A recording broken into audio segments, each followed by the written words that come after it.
உன்னை காரிகர் துப்போதும் உன் வாயிலிருந்து வர வார்த்தை வச்சுதான் நீ மீண்டும் மீண்டும் சீமான சீண்டுன சீனாயிடுவ.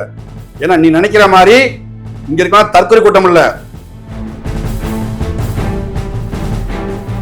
அவங்க சித்தாந்தம் தப்பா இருந்தா உனது சித்தாந்தம் தப்பா இருந்தா இங்க தங்கச்சி உன் சித்தாந்தம் தப்பா இருந்தா இங்க உனக்கு இடம் இல்ல. நீ பேசியது அனைத்துமே திராவிடம். நீங்க பொறுமையெல்லாம் பார்க்க முடியாது, மல்லிப்பெல்லாம் பார்க்க முடியாது. அப்ப எங்க வார்த்தை வேகமா தான் வரும். ஏன் தெரியுமா? அந்த கொந்தளிப்பு இங்க இருக்கு. இல்ல இத வைத்தறிச்சல்னு சொல்லலாம். ஏன்னா சீமான் அவர்கள் கிட்ட இத பத்தி கேக்கும்போது ஆன்சர் பண்ணாம வைத்தறிச்சல் தெரியுமா பத்தி நீங்க பேசுறீங்களான்னு கேக்குறாரு. ஒரு நிமிஷம் இருங்க. என்ன இருக்கு? நீங்க தாளா முட்டை கொடுத்துடுங்க. அவன் கழுவி உங்களை தான் ஊத்திக்கிட்டு இருக்கான். சீமான் முன்வைக்கின்ற தத்துவங்களையும் கோட்பாட்டையும் நின்றுட்டு இருக்கோம். அதை நீங்க புரிஞ்சுக்கணும். உங்க தத்துவம் என்ன சார்?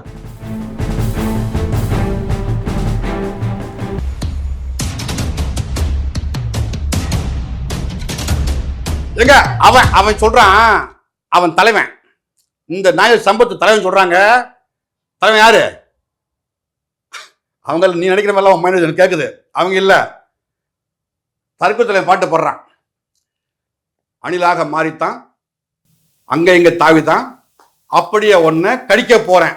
கடிச்சிட்டான், கடிச்சிட்டான். யாரு கை தெரியுமா? காவல்துறை கைய, போலீஸ்கார கைய. அப்படித்தான் இருக்கு. யாரு?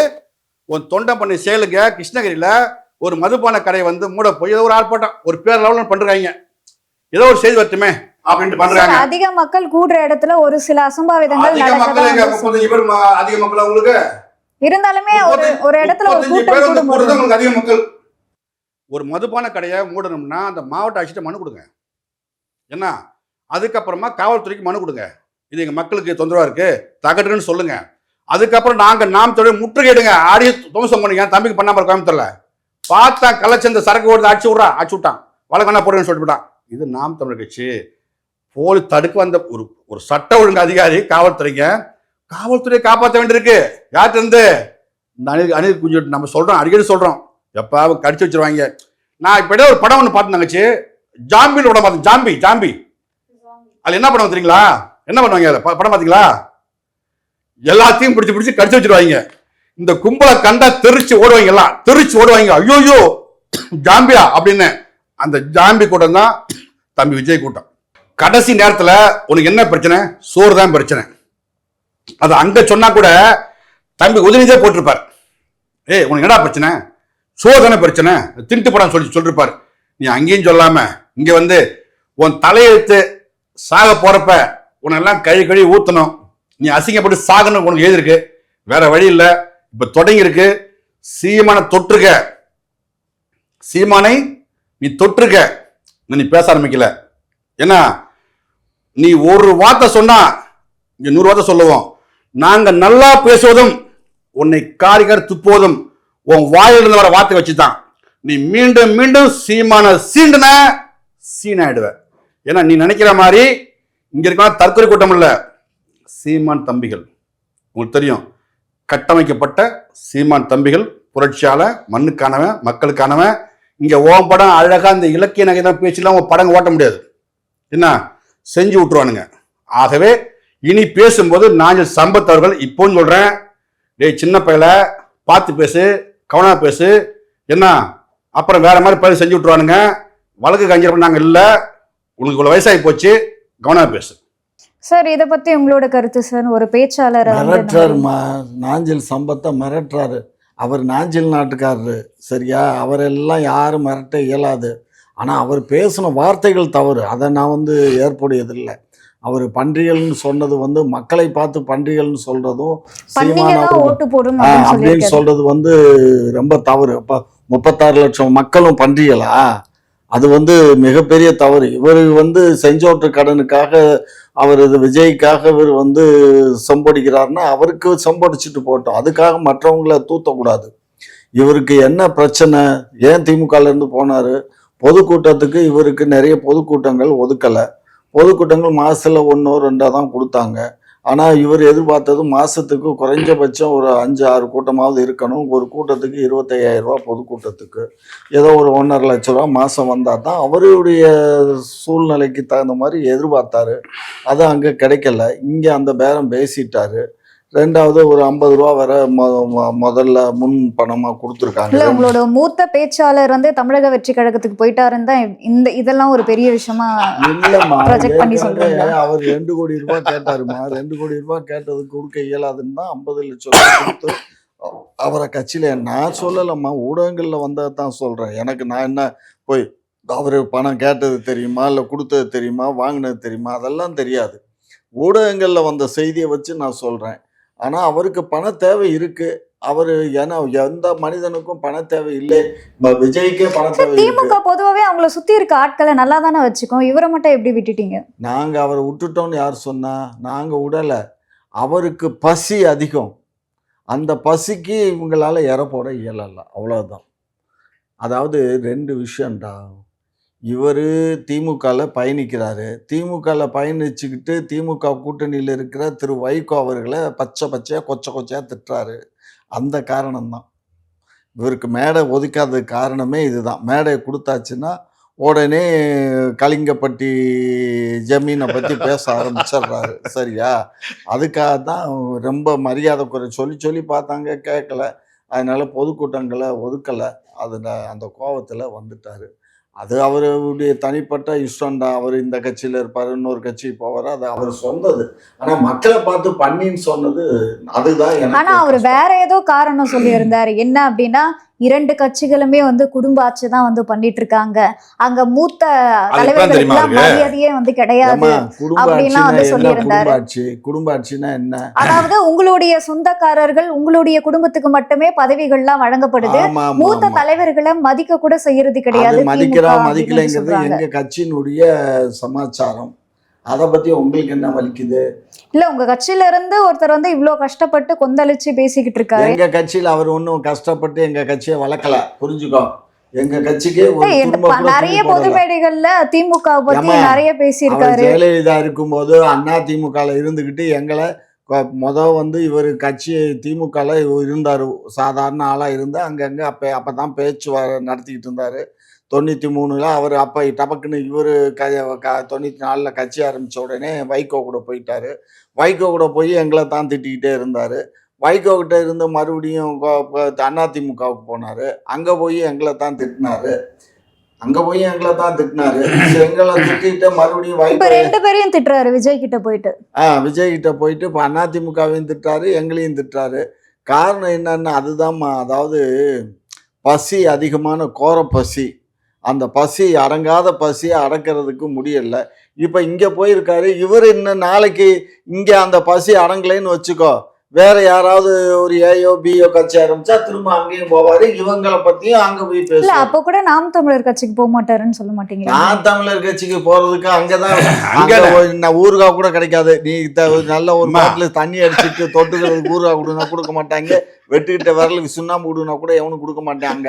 அங்க அவங்களுக்கே தரியணத்தான் போடும்போது ஒரு பழமொழி சொல்லுவானு, குடலே கூழுக்கு அழுகும் போது எங்க போறது கூத்தி ஆளுக்கு. அந்த கதை தான். சரி, இப்போ இல்ல ஐயா சொல்லும் போது எனக்கு ஐயா சொன்னது வாஸ்தம் தான். எனக்கு என்ன நாம் தமிழ் கட்சிக்கு அவர் வருவாரா, ஐயா சேர்த்துப்பாங்களா அப்படின்னு சொல்லும்போது எனக்கு சிரிப்பு வந்துச்சு. நான் சொல்லும்போது சொன்னேன், அன்பிட் அரசியல்வாதிகளுக்கு இங்க இடம் இல்லைன்னு சொன்னேன். அப்ப அவங்க எல்லாம் அன்பிட், இன்னோட 5 பேர் வருவாங்க. யார் யாரெல்லாம் வந்து முடியாம அதான் சொல்றேன். அப்ப உங்க கட்சிக்கு யாராவது வரணும் அப்படின்னா சில குவாலிஃபிகேஷன்லாம் இருக்கு, அதுபடி இருந்தா அப்படி இல்ல. நீ தமிழ் தேசியமா திராவிடமாகும் போது தமிழ் தேசியத்தை ஏற்றுக்கொண்டு அனைவரும் வரலாம். என்ன அவங்க சித்தாந்தம் தப்பா இருந்தா, உனது சித்தாந்தம் தப்பா இருந்தா இங்க தங்கச்சி, ஒரு சித்தாந்தம் தப்பா இருந்தா இங்க உனக்கு இடம் இல்ல. நீ பேசியது அனைத்துமே திராவிடம், ஓகேவா? திராவிடம் பேசி பேசி கடைசியில சோறுடான்னு சொல்லிட்டேன். சோத்து வேலை சாமி கை நின்ட்டேன். இப்ப எல்லாத்த விட ஒரு பெரிய கால கொடுமை என்னன்னா, ஒரு தற்கொலை கூட்டத்தில் போய் நின்றுட்டு இருக்கேன்.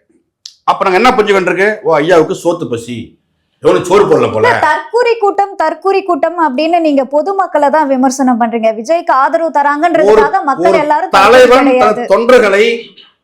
தலைவன் தன் தொண்டர்களை என்ன பயிற்சி கொடுத்திருக்கணும், ஒழுக்க சொல்லி தரணும்.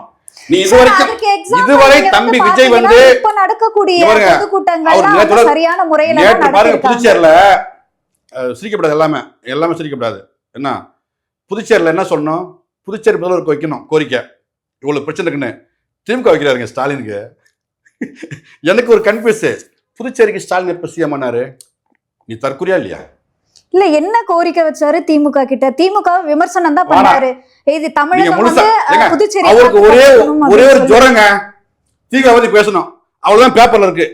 இப்ப நான் பேசுறேன்டா, பேப்பர் வச்சே பேச மாட்டேன். எனக்கு இப்ப ஐயா சொல்லுவாங்க, சும்மா இருமா இவரு சும்மா கத்திட்டு இருப்பாரு, இந்த சீமா தமிழ கத்துவாங்க அப்படின்னு ஐயா சொல்லுவாங்க. நீங்க பார்த்துருப்பீங்க. நான் ஏன் கத்துறேன்? தன் இனச்சாவை கண்முன்னே பார்த்தவன் நான் கத்துறேன். என்ன தன் இன ஐயா நீங்க அதுக்குள்ள வராதீங்க தயவு செஞ்சு. என்ன தன் இனச்சாவை கண்முன்னே பார்த்தவர்கள் தமிழர்கள். என்ன அந்த கோபமும் கொந்தளிப்பும் நாங்க வார்த்தையா அது வேகமா தான் வரும். நீங்க பொறுமையெல்லாம் பார்க்க முடியாது, மல்லிப்பமெல்லாம் பார்க்க முடியாது. அப்ப எங்க வார்த்தை வேகமா தான் வரும். ஏன் தெரியுமா?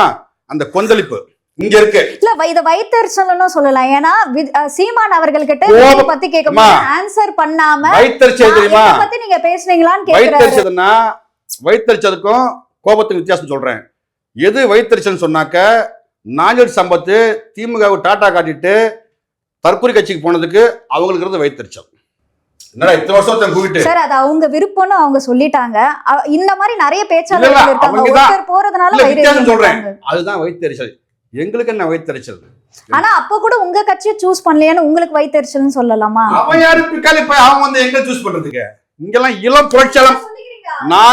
நாங்க பேச ஏமா நாங்க பேச அரசியல் வேற தங்கச்சி, நீங்க புரிஞ்சுக்கணும். நாங்க பேச அரசியல் வேற.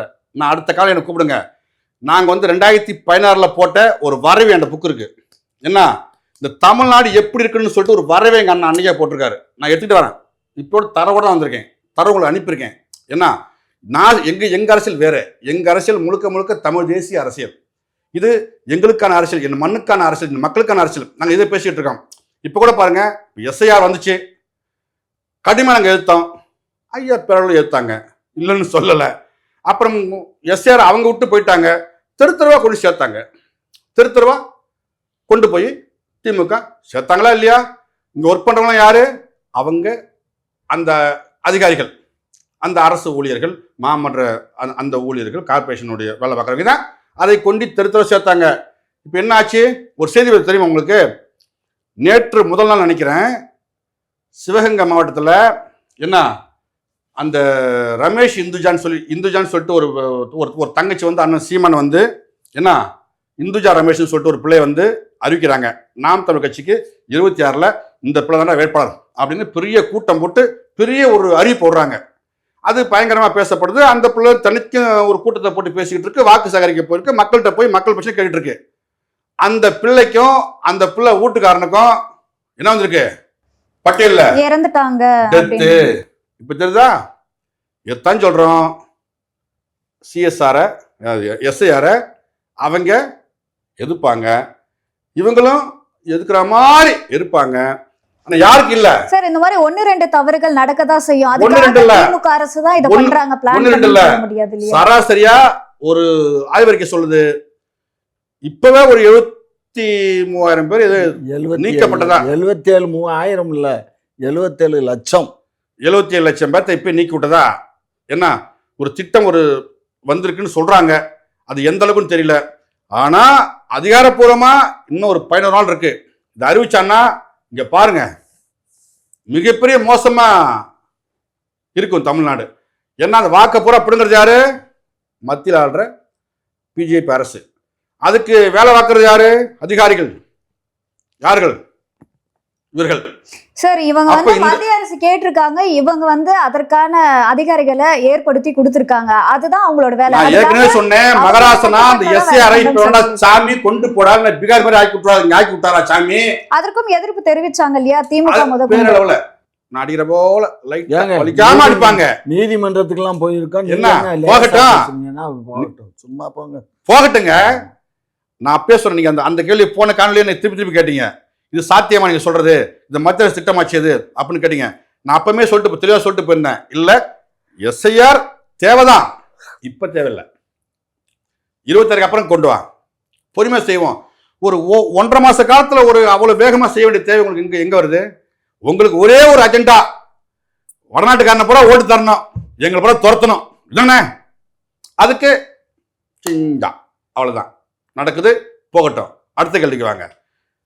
சார், இப்போ சீமான் அவர்கள்கிட்ட விஜய் அவர்கள் பத்தி கேட்டாலே வந்து நான் கூட தான் பொதுக்கூட்டம் நடத்தினேன், நீங்க எத்தனை தலைவர்கிட்ட கேட்டிருக்கீங்க அப்படின்ற ஒரு கேள்வியை கேட்கிறாரு. இப்போ ஒரு அரசியல் தலைவர்னா இந்த மாதிரி ஒரு விஷயம் நடந்திருக்கு அப்படின்னா அதுக்கு ரிப்ளை கொடுக்கறது தான் சரியான விஷயமா இருக்கும். ஆனா இவர் வந்து என்கிட்ட என்ன பத்தி பேசுனீங்களா, நானும் தான் பண்றேன், இதை போட்டீங்களா அப்படின்னு ஒரு கேள்வி கேட்கிறாருன்னா அது எதனால இருக்கும்னு நீங்க நினைக்கிறீங்க? சீமான் வந்து சிறைச்சாலைக்கு போயிட்டு வெளியில வந்த உடனே அத்தனை பிரஸும் போய் கேட்குற ப்ரெஸ் எல்லாம் வந்து நேற்றுக்கு அவ்வளோ பெரிய ஒரு 4000-5000 பேரை கூப்பிட்டு ஒரு மாநாடு நடத்தியிருக்காரு. ஏன் அந்த விஜய் போய் பார்த்து அவர்கிட்ட ஒரு பேட்டி எடுக்கிறது? நான் சொல்றது நல்லா கேட்டுக்கோங்க. அவர் நடத்தினார்ல நேற்று, அவர் கூட்டம் முடிஞ்ச உடனே அவர்கிட்ட ஒரு பேட்டி எடுத்திருக்கலாம், அல்லது கூட்டத்துக்கு முன்னாடி ஒரு பேட்டி எடுக்கலாம். அது மாத்திரம் அவர் அங்கேருந்து வர்ற அறிக்கையை மாத்திரம் வாங்கிட்டு தலைப்பு செய்தியாக போடுறியா? அதை எந்த வழியில் நியாயம்? அப்போ உனக்கு கவர் வந்துருது மாமூலா. இவரு கவர் கொடுக்க இயலாது, அதனால நீங்க இந்த மாதிரி ஊடகத்துக்கு விஜய் அவர்கள் காசு கொடுக்குறாரு, சீமான் அவர்கள் கொடுக்கலன்னு சொல்றீங்க. ஆமா, அதெல்லாம் உண்மைதான். இதுல என்ன, இப்ப நான் கட்சி நடத்தும் போது கவர் கொடுத்துட்டு ஐயா பாத்துருக்காரு, அதெல்லாம் நானே கொடுத்துருக்கேன். எல்லாம் கொடுக்கறதா சில செய்திகள்லாம் வருது. ஆமா, அதனால விஜய் பொறுத்த மட்டிலும் வந்து அவர் ஒரு பணக்கார கட்சி, அவரு பணக்காரரு, அவர் கூட இருக்கிற கிறிஸ்துவர்களும் பணக்காரவங்க, எல்லாமே வசதி படைத்த அவங்க. சீமான் அவர்களும் கிறிஸ்துவர்னு நீங்க கூட சொல்லி இருந்தீங்க. அவரு தான் அவர் சேர்ந்து, அவர் பேரை வந்து கிறிஸ்டின், அதெல்லாம் தேவையில்லாத தலைவா, இருங்க எல்லாம் புரிஞ்சு விடுங்க. அவர் வந்து ஜெபஸ்டியன் என்ற சீமான், ஜெபஸ்டியன் என்ற சீமான், சரியா? அது அவரு கிறிஸ்துவர், அதனால அதுல ஒரு பேர் வச்சுட்டாங்க. அதுக்கப்புறம் இவர் ஒரு பேரை வச்சுக்கிட்டாரு. இது இப்போ அதிமுகவில் பார்த்தீங்கன்னா ஒரிஜினல் பேர் யாருக்குமே இருக்காது, எல்லாமே தமிழ் இதுக்கு கட்சி ஆறதுக்கு வந்த பின்னாடி எல்லாம் அவங்களா பேர் மாத்திக்கிட்டாங்க, புரியுதா? அது சகஜம், சரியா? அதை பத்தி நம்ம போக வேண்டாம். அவர் கிறிஸ்துவர் தான், அதே மாதிரி விஜயும் கிறிஸ்துவர் தான். ஆனா இவர் என்ன கேத்தலிக்ஸா ப்ராட்டஸ்டாண்டான்னு எனக்கு தெரியல, ரொம்ப முக்கியம். அவர் வந்து கேத்தலிக்ஸ், யாரு? விஜய் வந்து கேத்தலிக்கு, அவர் கூட இருக்கிற குரூப்புகளும் கேத்தலிக் குரூப் தான். அதனாலதான் அவருக்கு வெளிநாடுகள்ல இருந்தும் நிறைய ஃபண்டு எல்லாம் வருது, மொபிலைஸ் ஆகுது. எனக்கு என்ன ஒரு இதுன்னா, இவரு நேத்திக்கு வந்து மாநாட்டுல பேசுறாரு, ரொம்ப பிரமாதமா ஆட்சி பண்ணிட்டு இருக்காங்க, பாண்டிச்சேரி ஆட்சி ரொம்ப நல்லா இருக்குன்னு புகழ்ந்து பாடுறாரு, பேசியிருந்தாரு. அப்புறம் என்னத்துக்கு நீ அங்க போய் மாநாடு போடுற? அதான் ஆட்சி நல்லா இருக்குல்ல, நீ தேர்தலில் போட்டி போடாத, உன்னுடைய ஆதரவு எனக்கு இந்த ரங்கசாமிக்கு தான் சொல்லிட்டு வந்துட வேண்டியதுதானே. அதுக்கு மாநில அந்தஸ்து எல்லாம் வந்து கிடைக்கல, சோ அதை வாங்கி தரதுக்கு மாநில அந்தஸ்தெல்லாம் இவர் தலையில நின்றா கூட பாண்டிச்சேரிக்கு மாநில அந்தஸ்து கொடுக்க இயலாது. பாண்டிச்சேரிங்கிறது ஒரு சின்ன யூனியன், சின்ன பிரெஞ்சு ஆதிக்கத்துல இருந்த சின்ன நாடு. இதுல இன்னொரு பக்கம் பார்த்தீங்கன்னா, அந்த பக்கம் பார்த்தீங்கன்னா அது ஒரு தனியா ஒரு தீவு மாதிரி ஒன்று இருக்கு, சரியா? அதனால இது பாண்டிச்சேரி தனி, அதே மாதிரி அந்த பக்கத்துல ஒரு இந்த சனீஸ்வரன் கோவில் எல்லாம் இருக்குல்ல, அது ஒரு தனி தீவு, சரிங்களா? அதனால இது அப்ப அதுக்கு இப்ப எப்படி காஷ்மீருக்கு தனியாவும் லக்னோவுக்கு தனியா கொடுத்தாங்கல்ல, அது மாதிரி ரெண்டா பிரிக்கணும். ஆனா சீமான் அவர்கள் முதல்ல பேசினதே நான் தான் அப்படின்னு சொல்லி பெருமை பேசிட்டு இப்படி எல்லாம் பேசலாமா? நான் தான் பேசுனேன், நான் தான். யாருக்கு என்ன பட்டாவை போட்டு கொடுத்துருக்கு? ஏங்க ஒரு தலைவன் வந்து கருத்தை பதிவு கருத்தை அவரு பண்ணிருக்காரு. சும்மா போங்க சார், நீங்க இங்க பாருங்க, உங்க தலைவர் எவ்வளியோ தொண்டர்கள் அவ்வளி, அதுல ஒன்னும் தவறா நான் சொல்லல. விஜய வந்து ஓரளவுக்கு தான் நீங்க வந்து குற்றம் சாட்டலாம். பிரஸ்ஸுக்காரன் வந்து அவருக்கு கொடுக்குற இம்பார்ட்டன்ஸ் உங்களுக்கு கொடுக்கலங்கிறதுக்காக நீங்க அவரை பத்தி அவரை தவறா பாருங்க. சும்மா இருங்க. இப்ப என்ன சொல்ற பாத்தீங்களா, போற போக்குல ஒரு போட்டு போட பாருங்க. ஊடகம் வந்து எங்களுக்கு வந்து சப்போர்ட் கொடுக்கலையா, விஜய் கொடுக்குதான். ஏன்னா தினைக்கும் அப்படியே ஒரு நாளைக்கு 10 வாட்டி ஊடகத்தை பார்த்து பிரிச்சு அறுத்து மெய் தள்ளுவார்ல விஜய். எவ்வளவு காங்க பேசிருக்காரு வரைக்கும். ஏங்க நேத்திக்கு அவர் பேசுனது 4 நிமிஷம். 1 நிமிஷம் கேளு. 4 நிமிஷத்துல நீ அத்தனை டெல்லியில இருக்கக்கூடிய மீடியா கூட போடுறான். ஐயா ஒரு நிமிஷம் இருங்க. என்ன இருக்க, நீங்க தாளா முட்டை கொடுத்துக்கிடுங்க. அவன் கழுவி உங்களை தான் ஊத்திக்கிட்டு இருக்கான். எனக்கு இந்த 2 கட்சியுமே வேற வந்த பிள்ளைங்க நாங்க. நீங்க போற போகல அண்ணன் சீமானை வந்து நீங்க குறை சொல்றீங்க, அது வேற மாதிரி ஒரு வார்த்தையை வேற பயன்படுத்துறீங்க. நாம் தமிழர் கட்சியில் சீமான் தம்பிகள் சீமானோடு நிற்கவில்லை. நாம் தமிழர் கட்சியில் சீமான் தம்பிகள் சீமானோடு நிற்கவில்லை. சீமான் முன்வைக்கின்ற தத்துவங்களையும் கோட்பாட்டையும் நின்றுட்டு இருக்கோம். அதை நீங்க புரிஞ்சுக்கணும். உங்க தத்துவம் என்ன சார்? உங்க தத்துவம் என்ன? அனுப்புறேன், பெரிய வரைவு அனுப்புறேன், பார்த்து தொலைங்க. இப்ப சொல்லுங்க, அது மேல பார்த்து தொலைங்க. ஒண்ணுமே தெரியல. அவன் உங்களை கழிவுகளை ஊத்திட்டு இருக்கான், உங்களை கழிவுகளை ஊத்திட்டு இருக்கான், உங்களை ஆளு போட்டு தேடிக்கிட்டு இருக்கான். அவனுக்கு போய் சொல்றாரு, அவர் அப்படியே ஊடகம் அப்படியே அவர் பெரிய அப்படியே பேச ஆரம்பிச்சா அப்படியே ஏர்போர்ட் ஷீட் வச்சுக்காரு சார். பேசுறது 4 நிமிஷமா இருந்தாலும் அது 4 நாளைக்கு பேசுறாங்க இல்லையா? கமலஹாசன் கூட பேசினாரு, பாத்துருப்பீங்களா? டிவி எல்லாம் போட்டு உடைச்சாரு, ரிமோட்லாம் உடைச்சாரு, பாத்தீங்களா? அவர் காணா போயிட்டாருங்க. அவரை போய் இவன் மட்டும் என்ன பண்ண போறான்? இவர் காணா போக மாட்டாரு. பாப்பு இருங்க. இப்ப இவர் சொல்றாருல, ஏம்மா ஒரு நிமிஷம் கேளுமா. எப்பயுமே பொய் உடனே பளபளன்னு காட்டும், உண்மை பொறுமையா தான் வரும். என்ன இது வந்து அதுலயும் வந்து பெரிய முகச்சாயம் போட்ட பொய் இது. தங்கச்சி சினிமாவில் வந்து துப்பாக்கி எடுத்து சுட்டு போட்டுடலாம். ஒரு அரசியலுக்கு வந்துட்டாரு, ஒரு அரசியல் தலைவரா பாருங்க. அரசியலுக்கு வந்து அவர் வச்ச கோட்பாடு என்ன, கொள்கை என்ன சொல்லுங்க பாப்போம். யாருக்கா தெரியுமா என்ன கொள்கை வச்சிருக்காரு அவரு? சீமான ஒழிக்கிறது கொள்கை. முதல் கொள்கை வந்து விஜய்க்கு வந்து சீமான ஒழிக்கணும் பாருங்க, அவ்வளவுதான். இந்த மண்ணுள்ள வரை என்ன, இந்த காட்டுள்ள வரை நீங்கள் சீமானை தவிர்த்து விட்டு செல்லலாம், சீமான் முன்வைக்கிற தத்துவங்களையும் கோட்பாடு தவிர்த்து செல்ல முடியாது. என்ன இத புரிஞ்சுக்கங்க. நீங்க என்ன சிரிச்சுக்கலாம் ஐயா, என்ன கோட்பாடு நீங்க சிரிச்சுக்கலாம். என்ன கோட்பாடு? மனுஷன் வாழ்றதுக்கு தாங்க வாழ்க்கை. நீங்க கோட்பாடு சொல்றீங்களா? உங்க இதுல 4 கோட்பாடு, ஒண்ணு சொல்லுங்க. 4 வேணாம் ஐயா. தமிழ் தேசியங்கிறத தவிர வேற என்ன இருக்கு உங்கள்கிட்ட? வேற ஏதாவது மொச்சக்கா அவரக்கா அவிச்சது ஏதாவது இருந்தா எடுத்து சொல்லுங்க. இதெல்லாம் வந்து ஐயா வந்து கோட்பாட்டை கேளுங்க, நான் கோட்பாட்டை சொல்றேன். இப்ப நாம் தமிழர் கட்சி மக்களுக்கு எதிர்க்காகங்கிறத நான் சொல்றேன். என்ன நாங்க முன்வைக்கிற தத்துவத்தை சொல்றேன், அதை நான் சொல்றேன். அதை விட்டுட்டு இவர் என்னமோ அவரக்கா வெண்டக்கா நீங்க பேசி பேசி பேசி பேசி பேசி என்னன்றத ஒரு 2-3 சொல்லுங்க சார். நான் சொல்றேன், ஒரு 2-3 இல்ல, நீங்க வரிசை அடிக்கிடுங்க. என்ன முதல் படியா தமிழ்நாட்டை தமிழர் ஆள வேண்டும். ஏன் இப்ப இங்க யாரு ஆண்டுகிட்டு இருக்கா? ஐயா குறுக்கிடாதீங்கயா. இல்ல தமிழ்நாடு தமிழ் ஆளணும்னா இப்ப இங்க இருக்கவன் யாரு ஆளுகிட்டு இருக்கா? அப்புறம் நீங்க தமிழான்னு கேட்பேன். அப்புறம் நான் தமிழன் இல்லாம வேற யாரு? நான் தமிழன் தானே ஐயா. நீங்க தான் நாயுடுன்னா தமிழன். நாயுடு ஏங்க நாயுடுன்னா தமிழன் இல்லையா? என்ன பாருங்க, அதிகாரத்தை கையில வச்சுக்கிட்டு என்ன நீங்க என்ன சொல்றாங்க, நாங்க 1000 வருஷம் தான் தவறு. நான் போன காலையில சொல்லிருந்தேன், தமிழன்டா யாரு, தெலுங்கர்னா யாரு, மகாராஷ்டிரா வாழுங்க, உங்களை நான் போ சொல்லவே இல்லை. நாங்க ஓட்டு போடலாம், நீங்க வந்து மேல உட்காந்துக்கிட்டு எங்களை நாட்டாம பண்ணுவீங்க. ஏங்க எது மெஜாரிட்டி இங்க நாங்க இருக்கோம், புரிஞ்சுக்கோங்க. எங்களை நீங்க வாழலாம், இங்க இருக்கலாம், அதுக்கு ஒன்றும் பிரச்சனை. நீங்க என்ன பிச்சை போடுறீங்க? நீங்க என்னங்க பிச்சை போடுறீங்க தெலுங்கனுக்கு? தெலுங்கன் தாங்க இந்த நாட்டுக்கே சொந்தக்காரன். தமிழ்நாடுங்கிறது பேர் வச்சதே ஒரு தெலுங்கன் தான். பேர் வச்சுக்கோங்க. என்னமோ தமிழ்நாட்டுக்கு பாருங்க. அப்புறம் ஐயா நான் எனக்கு ரொம்ப சிரிப்பு. சட்டமன்றத்துல யாரு அறிவிச்சா சொல்லுவாங்கல்ல, பார்ப்பா என்னென்ன பொய் பொய்யா சொல்லி திறான் அப்படின்ட்டு வேற அண்ணா தாங்க அவங்க கேட்டாங்க. நான் என் தற்காப்பு பொருளாதார சொல்றேன் ஐயா. உங்க அதிகாரத்தை வரும்போது தற்காப்பு பொருளாதாரங்கிறது மாடு மேய்க்கிறது, ஆடு மேய்க்கிறது, பாருங்க மணல் தத்துவத்தை பூரா பாருங்க எப்படி கேவலப்பட்டா பாத்தீங்களா? இவரே சொல்றாரு, பாருங்க சார். அதுதான் என்ன தத்துவம்னு சொல்லுங்க, ஒரு 4 சொல்லுங்க. நாங்க என்ன 4 கோட்பாடு. 4 இல்லங்க, நான் கூட சொல்றேன். என்ன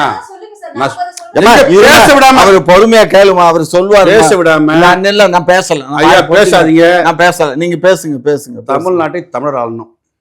என்ன அது போல எல்லா வளமும் எல்லாருக்கு. 2வது நாம் தமிழர் ஆட்சி மலர்ந்தா என்ன வளம்? தற்சார்பு பொருளாதாரம். ஐயா கொஞ்சம் இந்த பேச விடுங்க, நான் பேச சொல்லிட்டேன் நானு. சரி. என்ன தற்சார்பு பொருளாதாரம், எல்லாருக்கும் சமமான வேலைவாய்ப்பு, அதே போல ஆரம்ப கல்வி முதல் ஆராய்ச்சிகள் வரை இலவசம், குடிநீர் இலவசம். என்ன எல்லாருக்கும். இப்போ இவங்களுக்கு மாதிரி கிடையாது, உங்களுக்கு புரிய நினைக்கிறேன். இப்போ 10 ஆயிடுச்சு. என்ன அதே மாதிரி இருக்க 1 நிமிஷம். அதே மாதிரி நாம் தமிழ் ஆட்சியில் பாருங்க, வேளாண்மை அரசு நடத்தும். என்ன அதுல எல்லாருக்கும் வேளாண்மைக்கு அரசு நிறைய விஷயங்கள் பண்ணிட்டு தான் இருக்காங்க. விவசாயிகளுக்கு போர் போட்டு கொடுக்கறாங்க, மானியம் கொடுக்கறாங்க.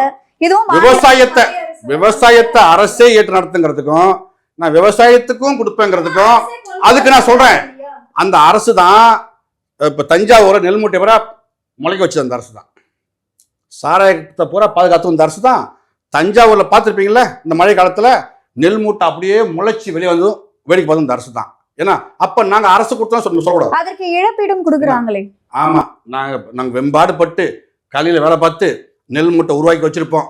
அதுக்கப்புறமா ஐயோ இதை பாதுகாக்க வழியில கத்துவோம், விலைக்கும் வாங்க மாட்டிய, ஒரு கொட்டா போட்ட அதை மூடுறதுக்கும் வாய்ப்பு கொடுக்க மாட்டிய. அதுக்கப்புறம் என்ன பண்ணுவீங்க, இந்த காசு வச்சுக்க, இழப்பீடு வச்சுக்க. இதுதான் கேவலம். சரி, இதேதான் விஜய் அவர்களும் வந்து சொல்றாரு. அவருக்கு மட்டும் கோட்பாடு இல்லைன்னு சொல்றீங்க. திமுகவும் இததான் வந்து அவரும் சொல்றாரு, எல்லாருக்கும் வேலை வாய்ப்பு ஏற்படுத்தி கொடுப்பேன். இப்ப விவசாயம் சார்ந்து அதுல என்ன விஷயங்கள்லாம் டெக்னிக்கலா கொண்டு வர முடியுமோ அதெல்லாம் கொண்டு வரும் அப்படிலாம் வந்து சொல்லியிருந்தாரு. இப்ப ஏமா நீ விஜய் வந்து ஒப்பிட்டு பேசாதம்மா. இவர் ஸ்டைல் வேற, அவருடைய ஸ்டைல் வேற. அவர் 100 பேர்த்த அடிப்பாரு, இவர் உட்கார்ந்த இடத்துலயே அரசியல் பண்ணுவாரு. அதனால சீமானுக்கும் விஜய்க்கும் ஏணி வச்சாலும் எட்டாது. சீமானுடைய அரசியல் மக்களுக்கானது, மண்ணுக்கானது. அப்படிதானையா? சொல்லுங்க. நான் பேசுனா நான் கத்துறான்றீங்க, அப்புறம் எங்க தத்துவத்தை சொல்லும்போது அதை நக்கல் பண்றது. இப்போ ஒரு இது ஆரம்பிச்சிருக்காங்க பார்த்தீங்களா? பாருங்க, சீமான் மலையை பிடிச்சிக்கிட்டு தொங்குறாரு, மாட்டை பிடிச்சிக்கிட்டு தொங்குறாரு, அப்புறம் பார்த்தா மரத்தை பிடிச்சிக்கிட்டு தொங்குறாரு. என்ன இதுக்கெல்லாம் வந்து ஓட்டா இருக்கு அப்படின்னு பேசுறது சொல்ல மாட்டாங்க. இதெல்லாம் வந்து கேவலம். முத்தம் கொடுத்தாரு, அவ்வளவுதான். ஒண்ணு இல்லைங்கய்யா, இந்த ஓட்டுக்கு பணம் நான் கொடுக்க மாட்டேன்னு சொல்லுங்க, நாங்க டக்குனு செஞ்சிருவோம். ஐயா நாங்க கொடுக்க மாட்டோம்னு சொன்னாக்கா உங்கள்கிட்ட சரியாயிடுமா? அப்படி எல்லாம் இல்லையா. அந்த ஓட்டுக்கு 5000 சொல்லுது, அதை மட்டும் ஸ்டாப் பண்ணுங்களேன். பொங்கலுக்கு 5000 கொடுக்குறோம். ஏன் கொடுக்குற? போன வருஷம் கொடுத்தேன். நான் போன வருஷம் ஏன் கொடுக்கல?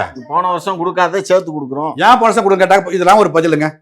இங்க பாருங்க, இதெல்லாம் ஒரு பதில். நாம கேட்கறோம், ஏ ஓட்டுக்கு பணம் கொடுக்காத சாமி, நாங்க ஜெயிச்சுட்டு போறோம், ஏன் பேசாம இருக்கீங்க, உங்கள்கிட்ட பணம் சொன்னா இல்ல பொங்கல் நான் 5000 பண்ணுறோம். சரி, ஏன் போன வருஷம் தரலன்னு கேட்டாங்க, என்ன சொல்ல போறீங்களா? இல்ல அதை கொடுக்காத இப்ப கொடுக்குறோம். அப்ப இது இந்த பொங்கலுக்கு எப்ப கொடுப்பீங்க? அடுத்த வருஷம் ஜெயிச்ச அப்புறமா 26ல கொடுப்போம். இதெல்லாம் வந்து ஐயோ நான் பலமுறை அம்பலப்படுத்திட்டேன் உங்களை, பலமுறை. நீ பணம் ஓட்டு கொடுக்கலன்னு சொன்னாலே அங்க ஜெயிக்க போது நாம் தமிழ் கட்சி. என்ன நீ பணம் நீ கொடுத்து ஓட்டை பறிக்கிற, அங்கதான் நாங்க போராடி சாகிறோம். நீ இந்த இலவசத்தையும் பணம் கொடுத்து நிறுத்து, அதிகாரப்பூர்வமா நாங்க வென்னிடுவோம். அப்ப தொடர்ந்து இது போல சிக்கலுக்கு நாங்க ஆளாகிட்டே கிடக்குறோம். அது இல்லையா விஷயம். நீங்க தமிழர்கள் மட்டும் சொல்லும்போது தமிழர்களை பங்கு போடுறதுக்கு பல கட்சி இருக்கு. நீங்க உண்மையை புரிஞ்சுக்கிறீங்க. இல்ல, நீங்க தான் அங்க நிக்கிறீங்க. என்ன நாம் தமிழர் கட்சி வந்து எல்லாரும் தமிழருக்கு, நீங்க சொல்லுங்க, தமிழருக்கு, தெலுங்கருக்கு, கன்னட அப்படிலாம் பாக்காதீங்கயா. நாம் தமிழ் கட்சி என்பது எல்லா உயிர்களுக்குமான ஒரு கட்சி தான் நாம் தமிழ் கட்சி. உயிருக்கு தான். நீங்க இந்த சாதி அந்த சாதி அவரு இவரெல்லாம் வேணாம், விட்டுருங்க. என்ன நாம் தமிழ் கட்சி என்றாலே அனைத்து உயிர்களுக்குமான கட்சி, அனைத்து தேவைகளுக்குமான ஒரு கட்சி. நீ இப்படிதான் பார்க்கணும். என்ன இப்ப கோட்பாடு கேட்டாங்க, நான் சொன்னேன். இப்ப தற்சார்பு சொன்னேன். என்ன இப்ப பாலின் சந்ததிப்போட எடுத்து விளக்கின வேலையை பத்தி நான் எடுத்து விளக்கினேன். என்ன இப்ப நாம் தமிழ் மக்களுக்கு எதற்கு, அதுக்கு நான் விளக்கம் சொன்னேன். என்ன சும்மா மற்ற கட்சி மாதிரி அப்படியே பேசிட்டு போறதுக்கு சில கட்சி இருக்கான், அந்த 26 எலெக்ஷன் மட்டும் பேசிட்டு போவான். இல்ல, உங்க கட்சிக்கு வந்து கொள்கை இருக்கு, கோட்பாடு இருக்கு. விஜய்க்கு என்ன கொள்கை இருக்கு? நீங்க தான் கேட்கணும் சார். அவரும் சொன்னாரு எல்லாருக்கும் வேலை வாய்ப்பை கொடுப்பேன், அதே போல பொருளாதாரத்தை உயர்த்துவேன்னு சொன்னாரு, கல்வியில சீர்திருத்தம் பண்ணுவோம் அப்படின்னு வந்து சொன்னாரு. நீங்க சொல்ற விதம் மாறுமே தவிர அர்த்தங்கள் வந்து ஒன்னாதான் இருக்கு. மஞ்சள் சிகப்பு வண்ணம் வச்சோம், தம்பி தட்டு பண்ணான். என்ன மேல வாசகம் வச்சோம், திருக்குறளை வச்சோம், தம்பி தட்டு விட்டான். அன்னை வந்து ஒரு மேட்டரை பேசினாரு, அதை காப்பாடிச்சிட்டான். இப்ப அதை நாங்கள் அம்பலப்படுத்தணும். அதுக்கப்புறம் நம்ம அவர் என்ன மோகன், அவரு ராஜமோகனா, அவர் தனியாக எழுத ஆரம்பிச்சார் ஒரு A4 ஷீட்ல எழுதி. இப்ப அவர் பேச்சு பேசாதப்பா, எல்லாம் கழி ஊத்துறாங்க நம்ம பயங்கரமா, நீ இதை பேசுப்பா அப்படின்னு சொல்லிட்டு பேச ஆரம்பிச்சிட்டாரு. ஒரு தலைவன் நல்லா தங்கச்சி, ஒரு தலைவன் என்பவன் வந்து இங்கிருந்து பேசணும், உதட்டில் பேசக்கூடாது. இப்ப நம்ம சொல்றோம் என்ன, நாம் தமிழ் ஆட்சி வந்தா இப்படிலாம் செய்வோம்னு சொல்றோம். என்ன எல்லாருக்கும் இலவசம். என்ன இலவசம்? குடிநீர் இலவசம், குடிக்க சரியான சமமான குடிநீர் இலவசம். அப்போ ஆரம்ப கல்வி முதல் ஆராய்ச்சி கல்வி வரைக்கும் அனைவருக்கும் சமமா இலவசம் சொல்றோமா இல்லையா? இப்போ அரசே வந்து விவசாயத்தை எடுக்கும். அப்போ அனைவருக்கும் வேலை பேசுகிறோம், இவ்வளோ விஷயம் பேசுகிறோம். இப்படி பேசுவாங்களா? இப்போ இவங்கள கேட்டால் அவங்க குற்றம் சொல்லுவாங்க, அவங்கள கேட்டால் குற்றம் சொல்கிறாது, அது தேவையில்லை தானே. உங்களோட நேரத்தை ஒதுக்கி பல்வேறு கேள்விக்கு விளக்கம் அளிச்சிருக்கீங்க, அதற்கு நன்றி. நன்றி.